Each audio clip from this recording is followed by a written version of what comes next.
Here this morning to see everybody. I think that we're off to a great start with our meetings, and we're in for a special treat today because one of the most distinguished physicians in the world today is going to be addressing us.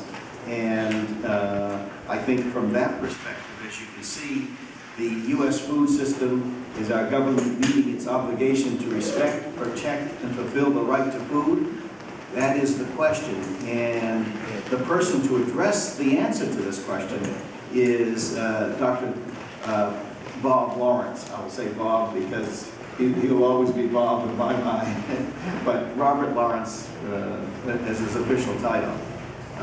He comes to us from a variety of backgrounds that overlap health and food together. In particular, he and I served together in a small group working with MacArthur Foundation for about 5 years, dealing with health problems, and we carefully inserted a lot of food in those health problems, I think, and we certainly enjoyed a lot of food. But all kidding aside, it was a really meaningful experience for all of us in that very special small group that we had. He went on from, at the time he was at Harvard, he went on from there to, in the clinical medicine side and training of physicians. He went on to be the medical director of Rockefeller Foundation and heading up a number of divisions. And Rockefeller, of course, is the primary funder of all the food research from the perspective of agricultural development and food throughout the African and South Asian regions. So there's quite a remarkable series of projects in his portfolio. But I think more than that, he comes as a humanist, and his work with human rights and the Physician for Human Rights. He was one of the founders of that, and as you probably know, that won the Nobel Peace Prize in 1997. In addition, he is the founder and director at Johns Hopkins University and of a center for the livable future. And if there isn't a better introduction to our IRAS talk than the man who heads the Center for a Livable Future, I can't think of a better way to introduce Bob. So please come up and share your wisdom with us.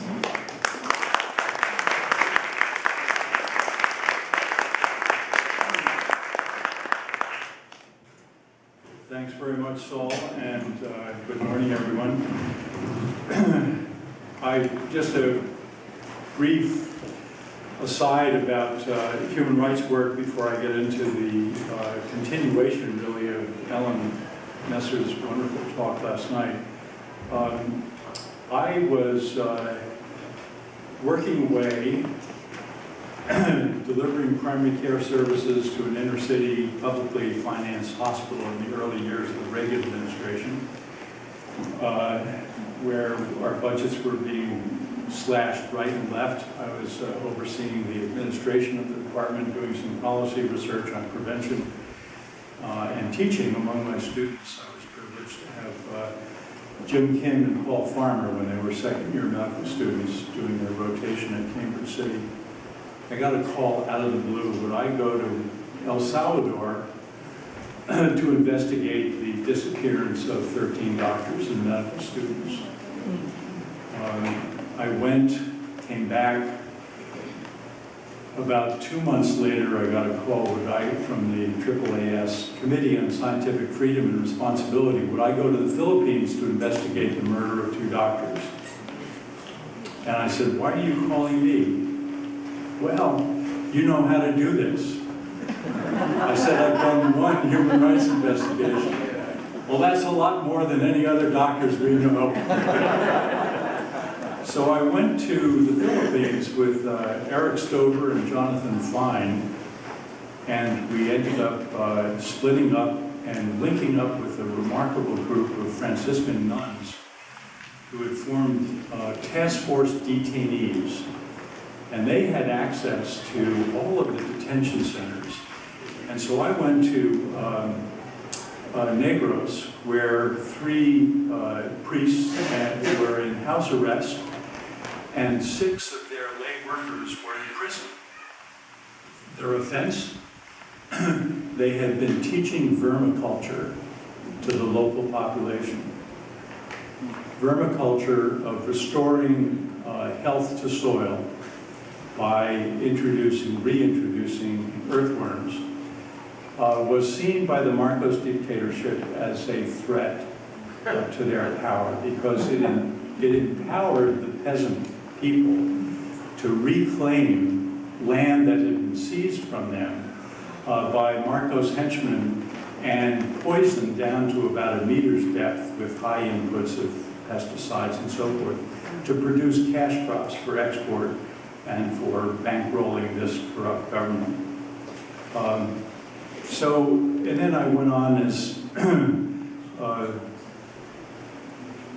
years passed. Jonathan came back from the Philippines trip. He was the medical director of the North End Health Center in Boston. He called me a few weeks later and said, I'm resigning from the health center. I'm going to devote full time to human rights work. And I'm forming a board, and you'd be willing to join me. And that's how Physicians for Human Rights got started. The late Bob Drinan, Father Drinan, who was the conscience of the Congress, was an early board member, as was Phil Alston, who was mentioned by Ellen last night. And for the rest of my intense involvement with PHR, we really focused on what I call the gross violations of human rights. Disappearances, torture, killings, violations of civil and political rights. And only gradually did I begin to appreciate the importance and, in fact, the challenges of the economic, social, and cultural rights that Ellen laid out for us last night. So today I'm going to try to make that transition in talking about the right to health and being critical of the U.S. government for its failure to fulfill its obligations. So first, though, a word about the Center for a Livable Future. Reference was made in one of the talks yesterday, or in the questions session, to Sam Ervin. Cynthia and I were living in Chapel Hill during the Watergate scandal. And I was actually out practicing in rural neighborhood health centers. So when Sam Ervin described himself as a simple country lawyer, I really responded to that because I felt I was a simple country doctor. And I was delivering primary care services to mostly tenant farmers and cotton mill workers. That was the economic foundation of rural Piedmont, North Carolina in 1970. So I also began to learn about malnutrition in the United States, began to appreciate how difficult, how food insecure a lot of these poor patients that I was taking care of. But it didn't really sink in until years later after I had spent some time at the Rockefeller Foundation. Well, 1996, we created the Center for a Livable Future, and this conceptual framework behind me shows how a private urban university with no Department of Agronomy, no right to say anything about food production, led by a primary care internist with no background in agriculture. The closest I ever came to agriculture was visiting my uncle's chicken farm in upstate New York when I was 11 years old.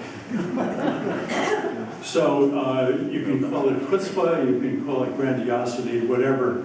But the fact that food production, as it has evolved with the industrialization of agriculture in the United States, now has profound public health impacts via multiple channels. First, it degrades the environment, the way in which we have industrialized agriculture with high reliance on fossil fuel-derived pesticides, herbicides, and so forth. It degrades the environment with the enormous concentration of animal waste as we have taken animal production from small herds of pigs or grass-fed beef cattle and so forth, and confined them into these huge feedlots, factory farms.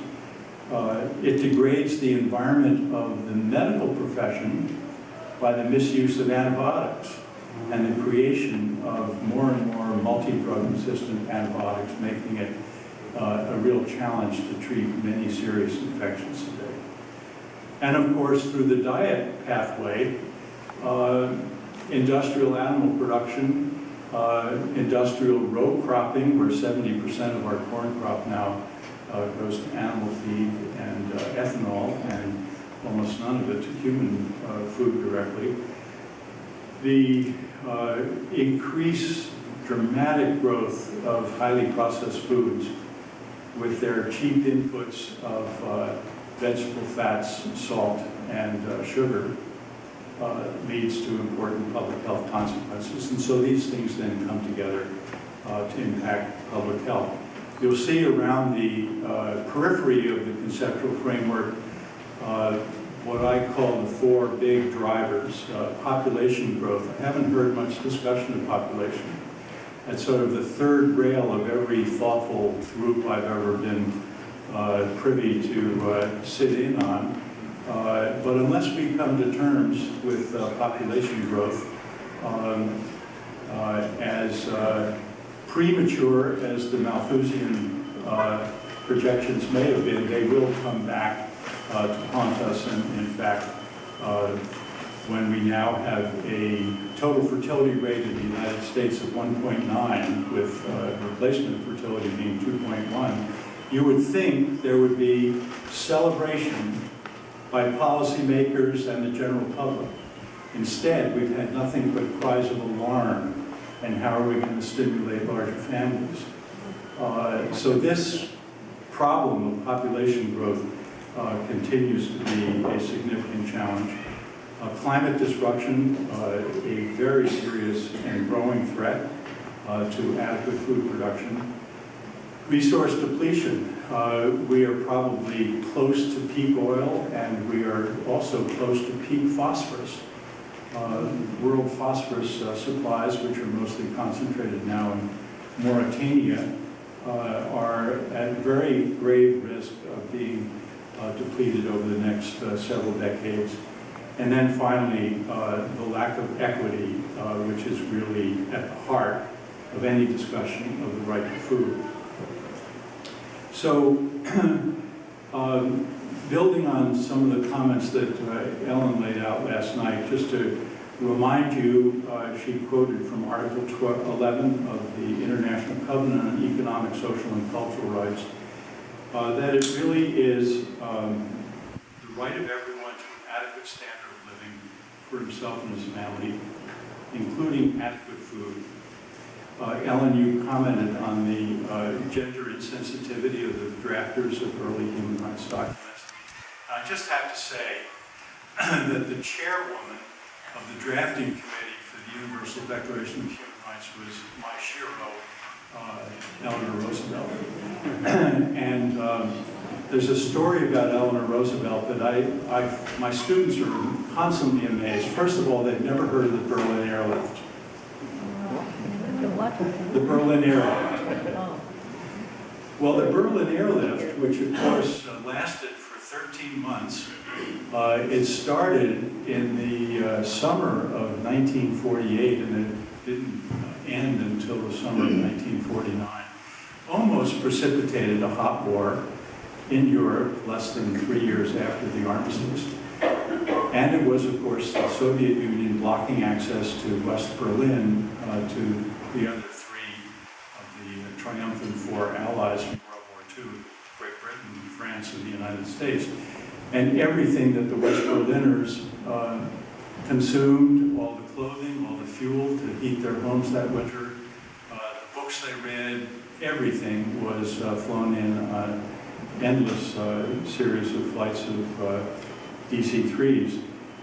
And in the midst of that heightened tension, Eleanor Roosevelt was able to persuade the Soviet Union, 3 of its Eastern European allies, Saudi Arabia and South Africa, to abstain when the Universal Declaration came to a vote before the General Assembly. There were 60 member states in 1948, and she was convinced that a negative vote, even though it was in the General Assembly, the power of veto was not available to the Soviet Union. She thought it would be very damaging to the human rights movement to have a negative vote.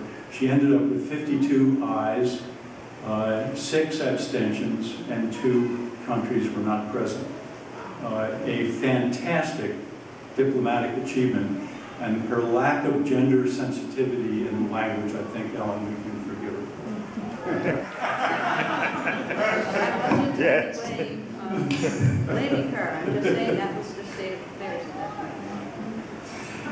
So, but it does sort of stand out here, talking about standard of living for himself and his family, especially when we know that 70% of the world's farmers are women.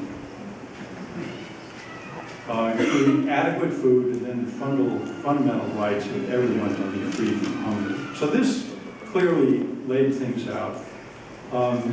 And then general comment number 12. I don't know how familiar you all are with the phenomenon of the general comments that the Economic and Social Council, when it meets annually for 2 or 3 months, it takes one particular element from the international human rights legal framework, and it goes into great detail. In 1999, it was the right to food. And it was there that the Economic and Social Council talked about adequacy and sustainability, availability, accessibility, and the accessibility both economic and physical accessibility. Then 2 years later, General Comment 14 was a similar lengthy examination of Article 12 of the Covenant on Economic, Social, and Cultural Rights, which spells out the right to health. And again, some of the same language is used: availability, accessibility, acceptability, and quality with regard to the right to health. And these 2 general comments, 12 and 14, now from a public health perspective, which is, of course, the one that I bring to bear at the School of Public Health, lay out a very, very clear set of expectations and requirements for our government. Now, before I get into some of the obvious faults related to failure to act, I was interested in the workshop yesterday afternoon, and I can't remember whether it was John or Maynard who talked about the essential components for peace. Either of you in the audience? It was John. And you talked about a functioning government, you talked about the rule of law, and you talked about equitable distribution of resources, something like that. And I thought, as you were commenting, I thought, wow, we strike out essentially on all 3 of those in the United States right now with regard to the right to food. Never in the last 30 years has our income distribution been less equitable. Never has our government been so dysfunctional. I think today or tomorrow, the 39th vote to repeal the Affordable Care Act is being scheduled in the House of Representatives. And the rule of law with regard to Supreme Court decisions of the last couple of years and a number of corporate welfare giveaways that we see in the big ag sector all make me concerned about how we're going to go forward. So what do these terms actually mean, though, and where are we lacking with regard to our government? Respect is the obligation of the state to recognize and honor the rights of its citizens to all of the human rights articulated in both the Covenant on Economic, Social, and Cultural Rights and civil and political rights. Now, civil and political rights, we signed and ratified rather promptly after they were both introduced for general signature in 1966 and went into effect in 1976. Jimmy Carter signed the Covenant on Economic, Social, and Cultural Rights. It has never been ratified by the Senate. So we're among about 30 of the 193 nation states in the UN that have not ratified economic, social, and cultural rights. We're one of two that have not ratified the rights of the child, the other being a failed state, Somalia. And you will all remember last year when the Covenant on the Rights of the Handicapped came before the U.S. Senate for ratification to assure standards of treatment for disabled people throughout the world. Bob Dole entered in his wheelchair. There were a group of other Republican senators in his presence who pledged to get the necessary 66 votes to ratify this international treaty. The treaty used language that was embedded in our own law on Americans with Disability Act that had been passed 14 years ago. But did it get ratified? No. And you say, well, how can that happen? What is it about the United States when it comes to international human rights law that makes a discussion like this seem to many Americans not only strange and foreign, but irrelevant? Some have attributed to American exceptionalism, the bright shining city on the hill, revivified by Reagan during his administration. There is definitely a preoccupation with sovereignty that makes it very difficult for the United States to engage in treaty development that has anything to do that might influence the way in which the rights of our citizens are somehow perceived to be at risk of being dictated by an international body. This is a really serious problem. And I think it's right at the heart of why discussions of the right to food and the right to health appear to have such little traction in political discourse in the United States. Do you remember the debates of 2008 when the moderator said to then Senator Obama and to Senator McCain, is access to health care in the United States a right or a privilege? And Senator McCain dodged and weaved and never did come right out and say yes. He talked about being important to people, being responsible, and so forth. Whereas Barack Obama very promptly said yes, it is a right.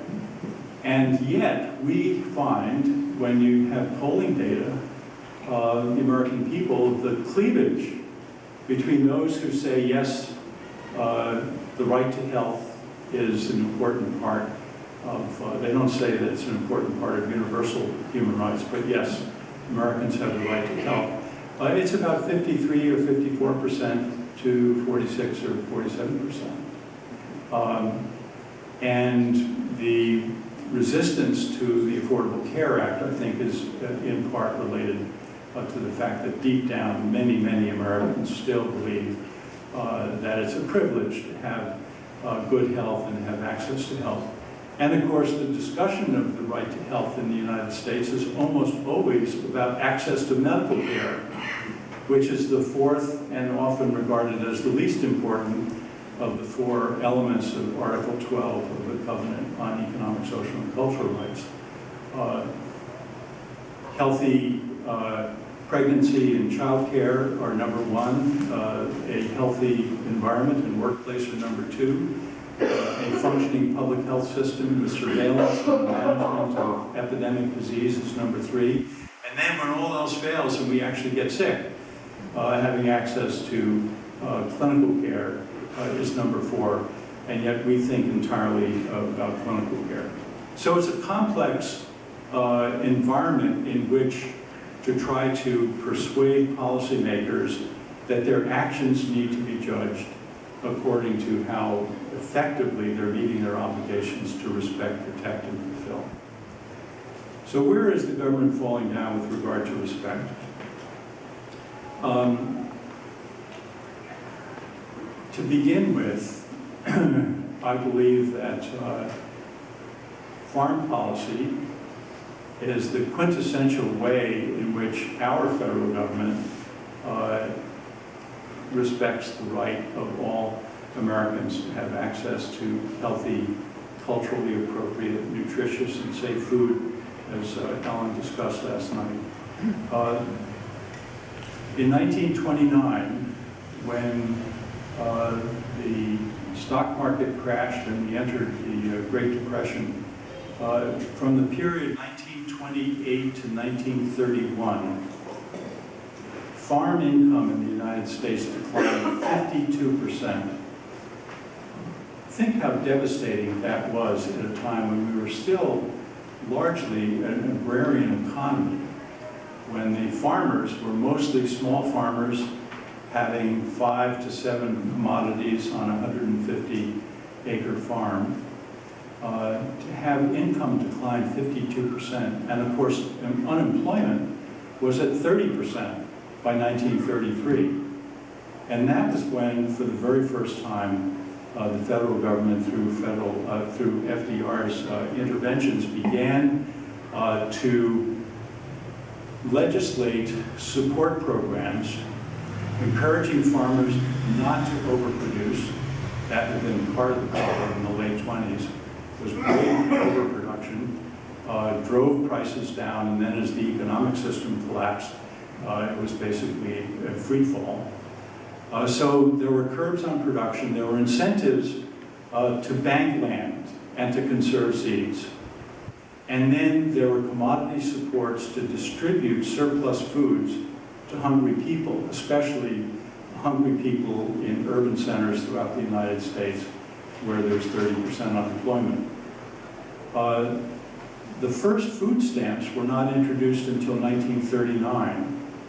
And then with the war effort and the rebounding of the American economy, everybody in the foreign policy world said, well, it looks as though we're back to normal.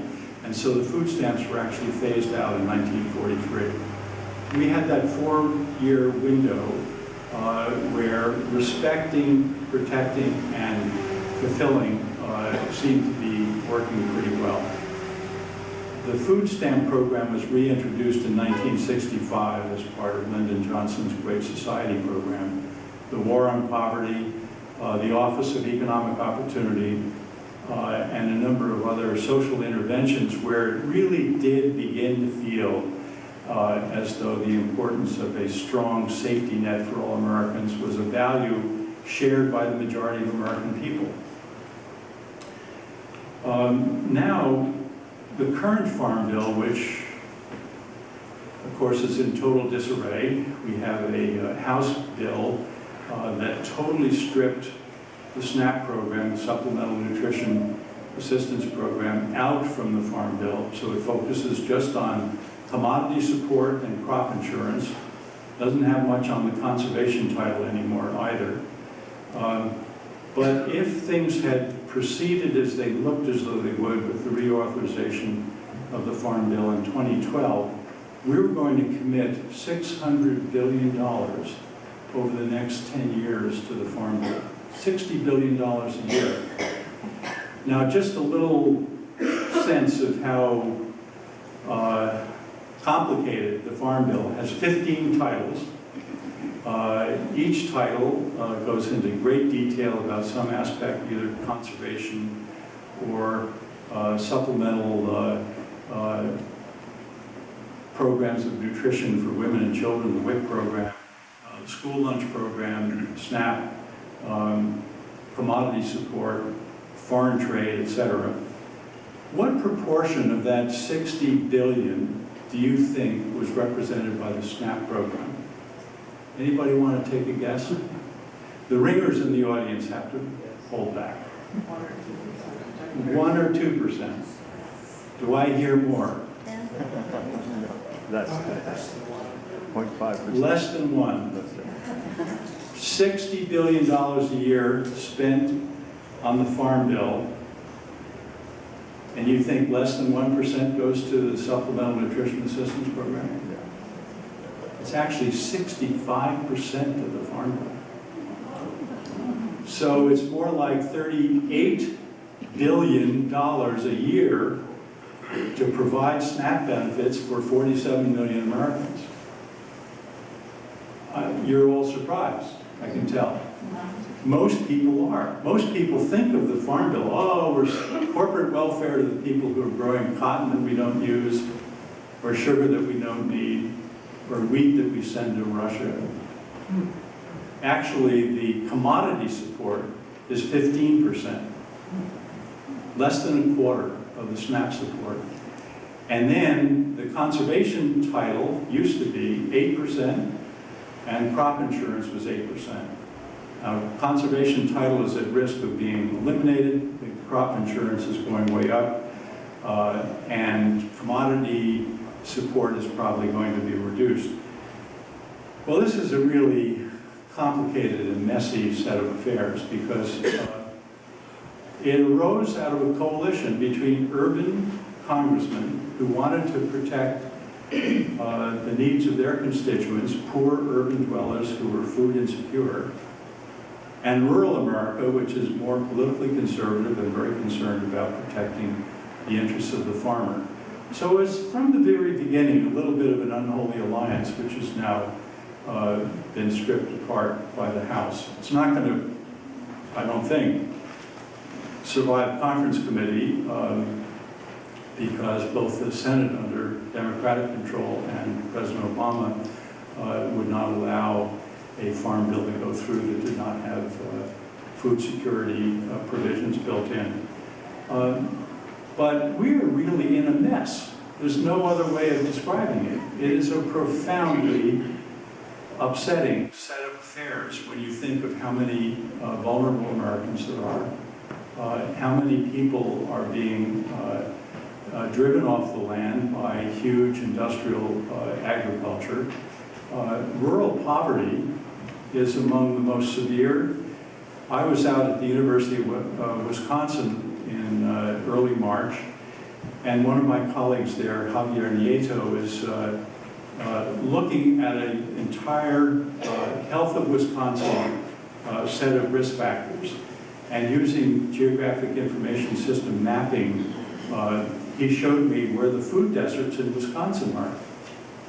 There are a few in Milwaukee, there are none in Madison, and there are a whole bunch of them in rural Wisconsin. So when you think of what has happened to American agriculture in the last 30 years ago in Iowa, where there are 29 million acres of land under cultivation, there were in excess of 30 commodities that were of a sufficient scale to be economically important.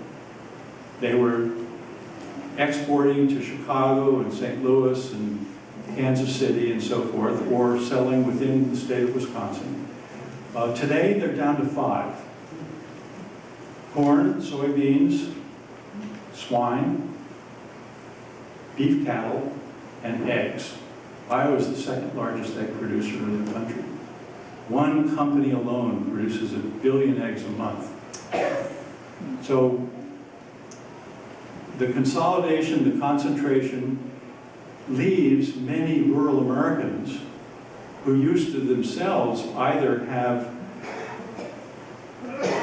a flock of geese, a milk cow, half a dozen pigs, a cornfield, a soybean field, a vegetable garden, and they were either self-sufficient or they shared and sold to their neighbors.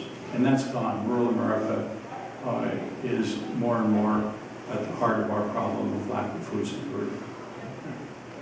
So the federal government is doing a miserable job with regard to respecting our right to food. How about protecting? Protecting refers to the obligation of the state to protect its citizens from any actions by non-state actors that might interfere with these rights.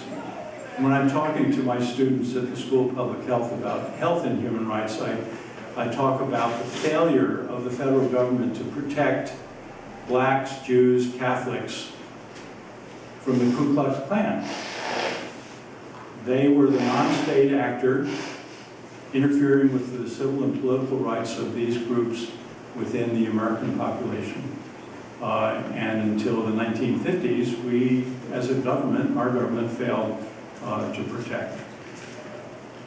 In the sense of the right to food, the failure is more subtle, it's more pervasive, and it relates to the undue political influence on regulatory agencies in Washington.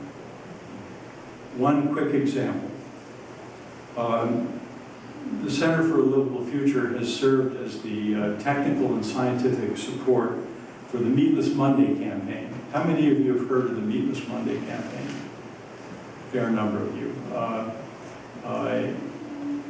It started in 2003 after Healthy People 2010 report was released by the Surgeon General in 2000, calling for 15% reduction in saturated fat in the American diet by 2010. Now, we eat 18 times a week. If you're a really skilled nutritionist and you looked at your plate 18 times a week and tried to tease out what was saturated fat, and then decide to set 15% of that aside, maybe you'd achieve that goal. Kind of crazy when you think about it. Well, one day a week is about 15% of the week. Hence the argument for Meatless Monday. Well, you would think, judging from the reaction of the Beef and Cattlemen's Association, the Poultry Board, and the Pork Council, that we, urban, private university based in Baltimore, knowing nothing about agriculture, had launched an all-out war on their industry. I was profiled as an environmental extremist by their shill, a man named Berman, who runs the Consumer Choice website in Washington, D.C. It's a front for the tobacco and the beef industry. And the resistance to that has been unbelievable. A year and a half ago, people within the U.S. Department of Agriculture decided that they wanted to have Meatless Monday options in the cafeteria serving the staff of USDA. Within 24 hours, the Beef and Cattlemen's Association was on the phone to Secretary Vilsack, and Vilsack caved. So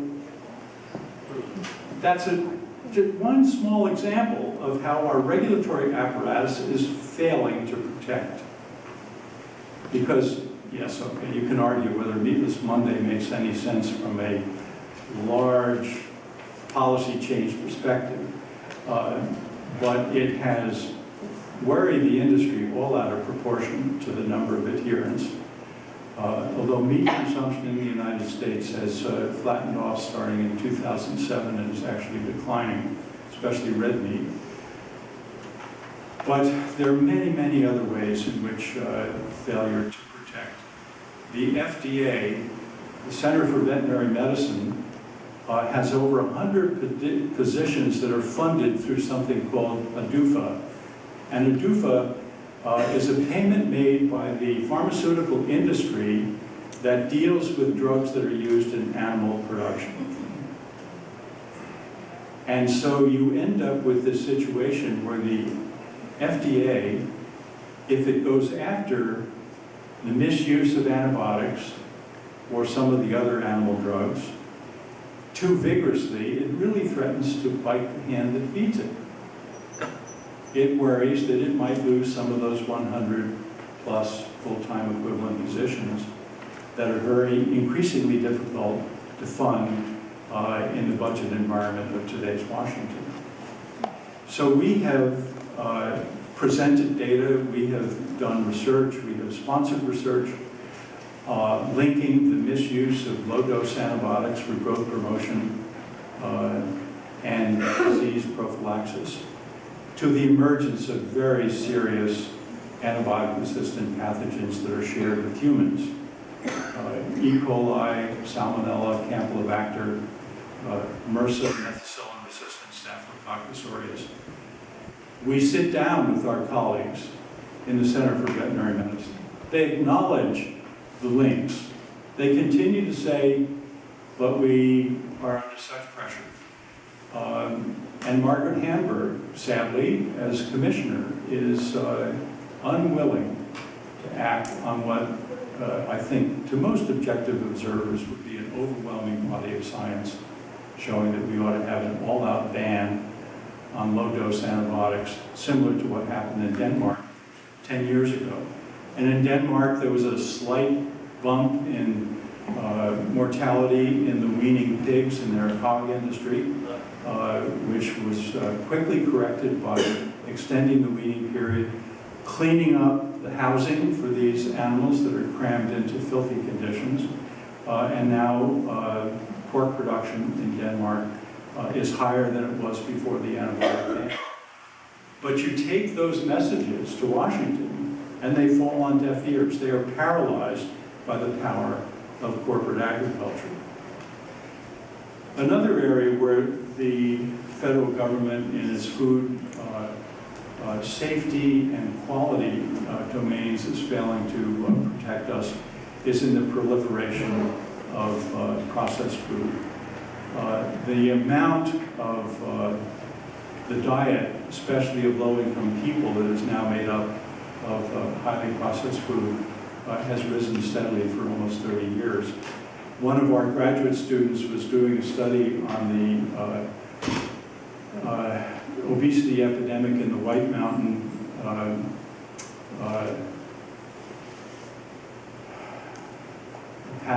White Mountain Apache Reservation in Arizona. And she followed closely different income levels. Most of the people on the reservation are poor, but even within the poor, there are gradations of poverty.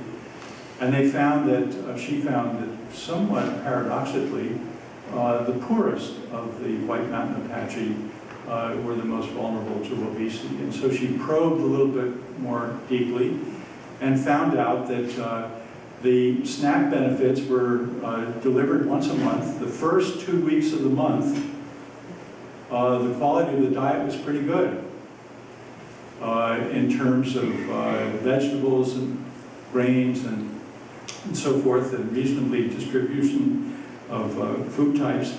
And then the SNAP benefits ran out. They were insufficient to carry the poor families all the way through the month. And what did they turn to? They turned to the cheapest foods, and the cheapest foods are those that are highest in fats, sugars, and salt, processed food. And so that time, calorically dense, nutritionally poor food was the dominant diet for the last half of the month. Whereas the people in the same population, slightly better income security, they were able to space out the use of their SNAP benefits. They were able to have a diet that was healthier throughout the entire month. We now, as I think many of you are aware, have situations in our school lunch program.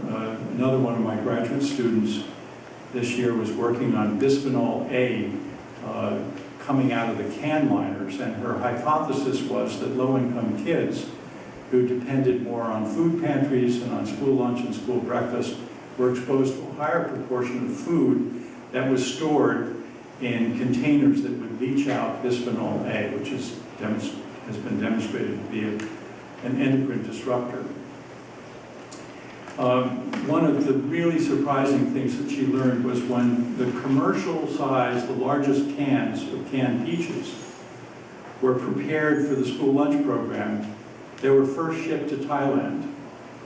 In Thailand, they were cut up into 1 centimeter cubes and repackaged in small individual servings in plastic containers and shipped back to the United States. Now, how crazy is that? Yeah, super crazy, right? So where is the breakdown in the policy-making and regulating process in the United States that allows that kind of thing to go on? And of course, canned peaches, is anybody who's had a canned peach recently, they are swimming in sugar syrup. They are contributing to the problems of glycemic index, which we now know is one of the critical links between readily available sugar and the metabolic syndrome and the things that you heard about the other night. So we're failing to protect at the level of the safety of our food, the safety and the continuation of our antibiotic supply, the quality of our food, and the ability of the small farmer to make a living. Monsanto now controls 96% of the soybean market in the United States. They have over 20 full-time seed police driving up and down rural America trying to find the farmer who saved a little bit of seed from last year and is replanting without paying the premium on Monsanto's Roundup Ready seed. So how is that a failure to protect? Well, first of all, when you have monocropping with 96% of one of your most important crops, a single genomic variety, that's a recipe for disaster. A few years ago in Brazil, which has a similar monocropping in soybeans in the Amazon basin, they had a new rust appear that wiped out over half of the crop before they figured out how to contain it. So we're failing to protect the security of our food supply. Secondly, we're failing to protect the individual farmer from being able to practice agriculture as it's been practiced for 7,000 or 8,000 years, setting aside some seed corn for next year's crop. Thirdly, and this is perhaps only more recently beginning to emerge, we have a situation where the Roundup Ready soybean crop, Roundup is the trade name for glyphosate, a very potent herbicide, and the advantage of Roundup Ready is you put the seed in the ground, the soybeans grow up, all the weeds grow up, and then you just blast the field with Roundup, which Monsanto, by the way, happens to manufacture. Well, now we have super weeds.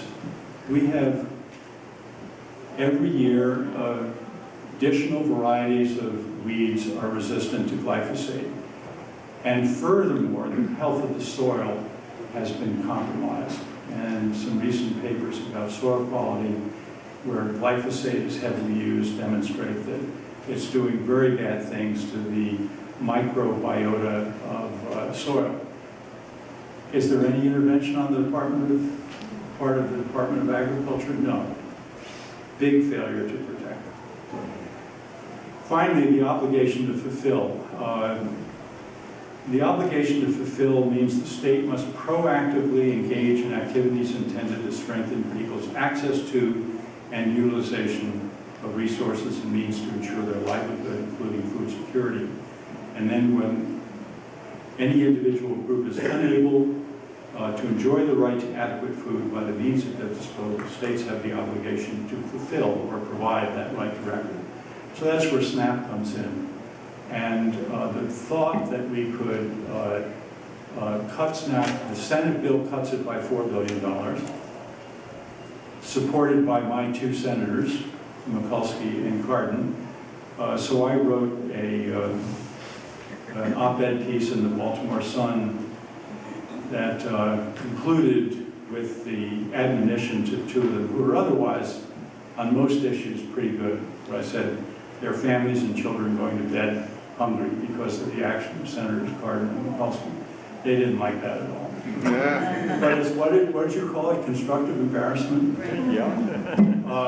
I mean, naming and shaming is the heart of human rights work. Constructive embarrassment maybe has to become the heart of the right to food. Okay, well, I see that the clock is ticking away. I just couldn't resist putting in this cartoon, inspired by Mark's poster, which, if you haven't taken a look at, he summarizes really nicely the simplest, most direct, most obvious solution to food security in the world, and yet getting there is going to be climbing a really steep hill. In 1996, the late Norman, help me, Nobel Prize winner for Borlaug, thank you. He was asked by the Union of Concerned Scientists to look at the carrying capacity of the Earth, and I hope you didn't talk about this in your talk. I just mentioned it, but go ahead. Okay, so what Norman did was he looked at population in 1990 was 5.2 billion people. He looked at how much food had been produced worldwide in 1990, and it was about 4.6 billion metric tons, some big number. I don't know whether billion or million, but maybe million metric tons. And he said that if that food had been equitably distributed in a predominantly grain, vegetable, and fruit diet, there was enough food to feed 6.2 billion people. That's the top number there. So the broad red plane is population. The size of the globe is how many people could be fed, the size of the population that could be fed by a grain-based diet. And the triple cheeseburger, or double cheeseburger, is how many people could be fed by an American diet, where 65% of our dietary protein comes from animal sources. And you can see that if everybody in 1990 were eating the way the United States was eating at that time, there's only enough food to go to 2.5 billion people. Borlaug then projected forward to 2025, when then the estimates were 7.9 billion. We're probably going to exceed that. And again, if advances in food production, he did not factor into his equation climate disruption. So this number is a little softer. I don't think anybody's quite as confident as he was that there would be increased production, especially with water shortages and other things that are emerging. But nonetheless, he projected about a 1.5 to 2 billion safety margin if we could just get everybody to eat a grain-based diet. But, as you all know, urban elites in the poorest countries in the world crave meat, and meat consumption has been going up. Last year there were over 50 billion food animals slaughtered throughout the world, 8 billion of them in the United States. So we're not winning that battle, but the logic is so powerful. And I'm convinced that once we move on to some of the issues that we're confronting with regard to food production and climate change, that we'll see this shift. I believe that the right to food also has to be couched in terms of intergenerational equity. What are we doing to assure the capacity for food production for future generations? If we have wasteful farm bill policies that support commodity production, fence row to fence row, as is true in Iowa, and they lose a couple of inches of topsoil with every heavy rain, and it goes down Mississippi, and no longer does it even feed the marshes of Louisiana. It goes right over the continental edge, 5,000 feet deep, where the oil spill was. We are wasting the essential resources to provide food production in the future. We've also had a number of long-term changes, some of which may be irreversible. Water use and degradation. We have the fracking problem in the northeast of the United States is a really serious one with regard to water safety and groundwater contamination with chemicals that we're not even allowed to know what they are, no transparency. The government is failing in that regard as well. I've already mentioned the drug resistance to medically important antibiotics. Last year was the first year in human history where protein from fish exceeded protein from terrestrial animals in the global diet. You say, well, how can that be? We thought all 17 great fisheries were in decline or exhausted. Well, they've been replaced by intensive aquaculture, which of course many times is exacerbating the problem by taking coastal shelf so-called trash fish like menhaden and grinding them up to feed the salmon and the other aquaculture produced fish at an unfavorable ratio of about 2.5 to 1. The loss of biodiversity continues to be a serious problem, and then climate disruption. There are other issues going on. Dennis Keeney, the founding director of the Aldo Leopold Center for Sustainable Agriculture at Iowa State, wrote a wonderful op-ed piece in the Des Moines Register about 6 years ago. He said, we thought corn-based ethanol was a pretty good idea until we stopped to think about it. And now, of course, there's such a commitment to the infrastructure for corn-based ethanol, the corn farmers whose yield and price per bushel of corn have been steadily escalating. But look at this graph. What's going on now? How much of the 15 billion bushels, up from 8 billion back in 1990. So there's been a doubling of corn production in the United States in the last 20 years. And yet a good hunk of that doubling has been for corn-based ethanol.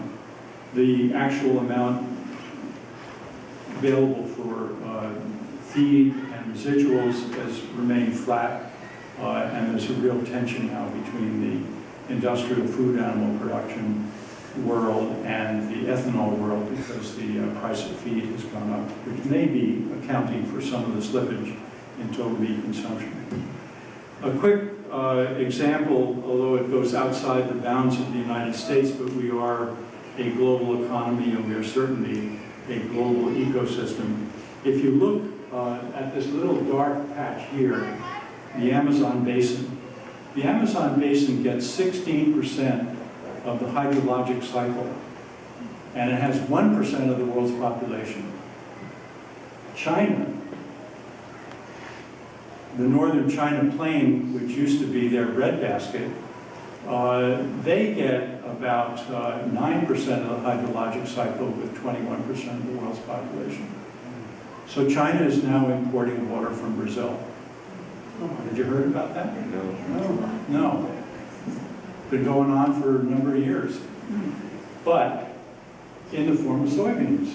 It takes about 1,000 tons of water to produce a ton of soybeans. And the Brazilian soybean crop is going to China to feed the hog industry.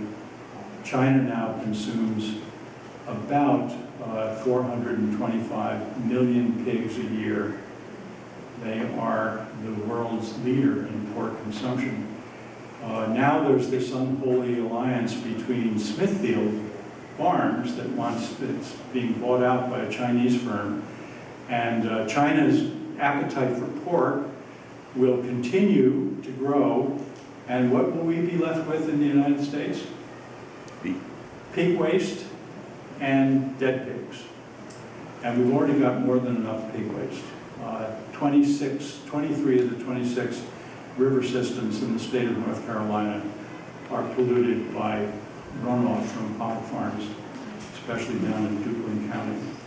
So it's a rather sobering state of affairs.